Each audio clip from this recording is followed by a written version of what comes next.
Oi, eu sou a Babi e hoje eu vou explicar o que são células procariontes. A palavra procarionte tem origem grega e vem da combinação pró, que quer dizer antes, e carion, que quer dizer núcleo. São células pequenas e simples.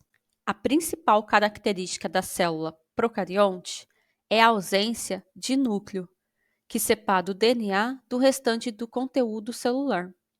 Essa ausência faz com que o material genético seja contido no próprio citoplasma celular.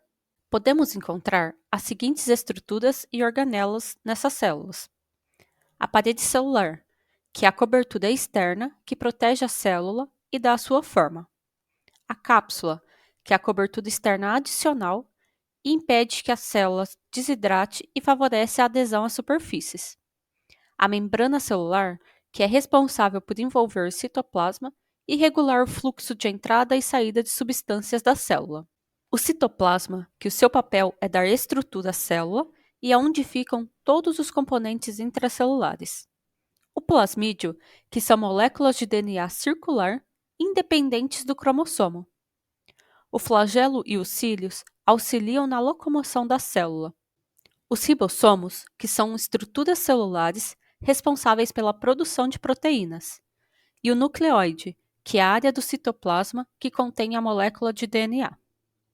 Atualmente, as células procariontes são divididas em dois grupos: as bactérias, que possuem paredes celulares formadas por peptidoglicano, e as arqueobactérias, que utilizam outras substâncias para construir suas paredes celulares. Elas podem ser classificadas de acordo com seu formato, sendo eles cocos, que é subdividido em cocos, que tem um formato esférico ou oval; diplococos, que são dois cocos unidos; tétrades, que são 4 cocos em conjunto; sarcina, que são 8 cocos agrupados formando uma espécie de cubo; streptococos, que são cocos agrupados em cadeia; stafilococos, que são cocos agrupados em formato de cacho de uva; bacilos, que é subdividido em bacilos, que possuem formato de bastão ou cilíndrico, podendo ser curto ou longo; diplobacilos, que são 2 bacilos unidos; streptobacilos, que são bacilos agrupados em cadeia; e cocobacilos, que possuem o formato de um bacilo menor, semelhante a um coco. Espiraladas, que é subdividida em espiraladas, que possuem formato de espiral; espírilos, que também possuem formato de espiral e possuem estrutura rígida e se deslocam através de flagelos; e espiroquetas, que também possuem formato espiral, mas são mais flexíveis e se deslocam através de contrações citoplasmáticas. E por último, os vibriões, que possuem formato semelhante a uma vírgula. A maioria dos seres procariontes são unicelulares e podem viver de forma individual ou em colônias. Nas células procariontes, além do DNA presente no cromossomo, existem pequenas moléculas de DNA circulares. Esses DNA circulares são conhecidos como plasmídios. Os plasmídios podem se replicar independente do DNA do cromossomo e também possuem informações genéticas e até mesmo genes responsáveis por inúmeros casos de restrição a drogas, estando relacionados, por exemplo, com a resistência a antibióticos.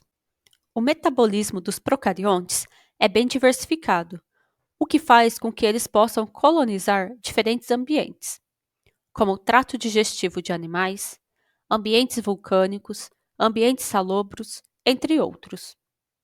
Algumas dessas células se nutrem por meio da ação fototrópica, ou seja, utilizam a luz solar como fonte de energia, podendo ser divididas em fotoautotróficas, que são as que realizam fotossíntese. Elas utilizam o gás carbônico e a luz como fontes para a geração de energia, e as cianobactérias fazem parte desse grupo. E as fotoheterotróficas, que não são capazes de realizar fotossíntese. Elas utilizam apenas a luz como fonte de energia, mas não são capazes de sintetizar moléculas orgânicas, então têm que absorver o seu alimento a partir do meio em que habitam. E as bactérias anaeróbicas fazem parte desse grupo. Outras células se nutrem por meio da ação quimiotrófica, ou seja, aproveitam a energia de compostos químicos, e podem ser divididas em quimioautotróficas, que utilizam como fonte de energia as reações de oxidação de compostos inorgânicos, ou seja, realizam quimiossíntese. Nesse processo, nitratos e sulfatos são utilizados para a realização da respiração anaeróbica por bactérias. Pertencem a esse grupo bactérias que participam do ciclo do nitrogênio. E as quimioheterotróficas, que recebem energia e carbono através das moléculas orgânicas absorvidas do alimento.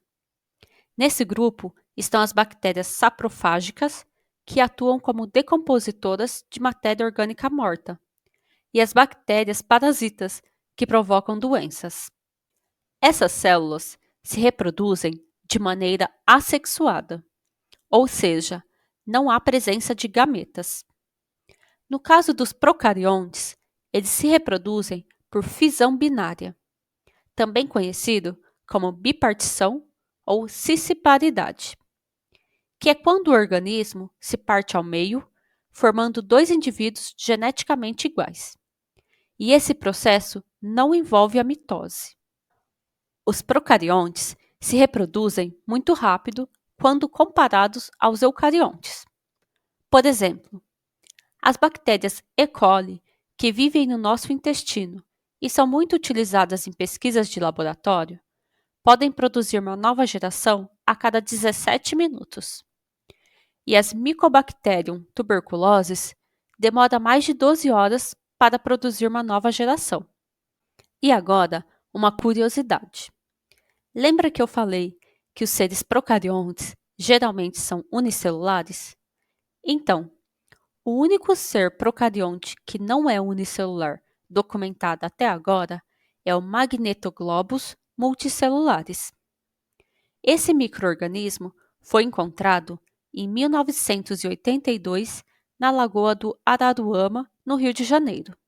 Por ser um procarionte pluricelular, houve dúvidas se o organismo era individual ou se seria uma colônia de bactérias interdependentes. Mas as análises mostraram que não é uma colônia, e sim um único organismo. É formado por um aglomerado de cerca de 20 células procariontes. Se reproduz duplicando todas as células e depois se partindo em dois indivíduos de 20 células cada. Para quem se interessou e quer saber mais sobre esse micro-organismo, eu vou deixar na descrição o link do artigo sobre o magnetoglobos multicelulares. Gostou do conteúdo? Então curta, comenta, compartilha e se inscreva no canal. Isso faz com que o canal atinja mais pessoas. Se tem algum assunto de ciência e biologia que você se interessa, que você quer saber mais, que você tem alguma dúvida, deixe nos comentários, para que futuramente eu possa fazer um vídeo sobre esse assunto.